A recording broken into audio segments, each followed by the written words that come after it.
While plenty of his rock brethren were content in glorifying substance abuse and typical rock and roll excess, Layne Staley's words came from a dark and chilling place, one of pain and agony rather than debauchery and reckless abandon. Here are 15 things you may not have known about the legendary Alice in Chains singer. Layne's father left the family when he was a child. Staley was without a paternal figure during his formative years after his father left the family when Layne was just 8 years old. When his dad found a picture of Staley in a magazine, the two wound up reconnecting and would even do drugs together, as both were known addicts. Staley's music career did not begin as a singer. At the age of 12, his passion for music was expressed through percussion. He would go on to play drums for some glam rock acts in his teens. When Staley did find a passion for singing in his teenage years, he started belting out tunes for an adolescent glam rock band called Sleaze.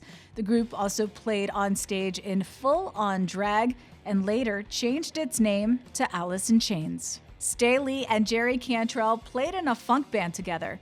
Staley asked Jerry Cantrell to join a funk band and in exchange agreed to sing in Cantrell's band with drummer Sean Kinney and bassist Mike Starr. The funk band would break up, but the latter band would go on to become Alice in Chains.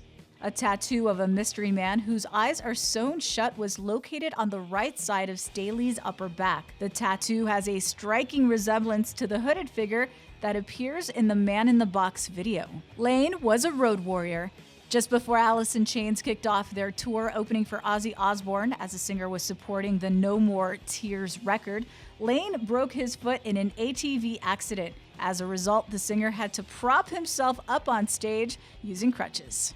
Mad Season wasn't the band's first name. Prior to branding themselves as Mad Season, Staley's side project had been named The Gacy Bunch, combining the name of serial killer John Wayne Gacy and the hit 70s sitcom The Brady Bunch. Mad Season is less subtle about its nature, taken from the term attributed to when psilocybin mushrooms are in bloom. His last show with Alice in Chains was opening for Kiss. This one is eerie. After Scott Weiland entered rehab, Stone Temple Pilots were forced to surrender their opening slot under a freshly reunited Kiss in 1996. Alice in Chains ended up taking their place, and following the last show, Staley overdosed on heroin. Even though he recovered from the OD, the band entered a hiatus and he never played a show with Alice in Chains again. Staley knew his death was near. In his last known interview, Staley told reporter Adriano Rubio that he knew his time on Earth was running out. "I know I'm near death," he said.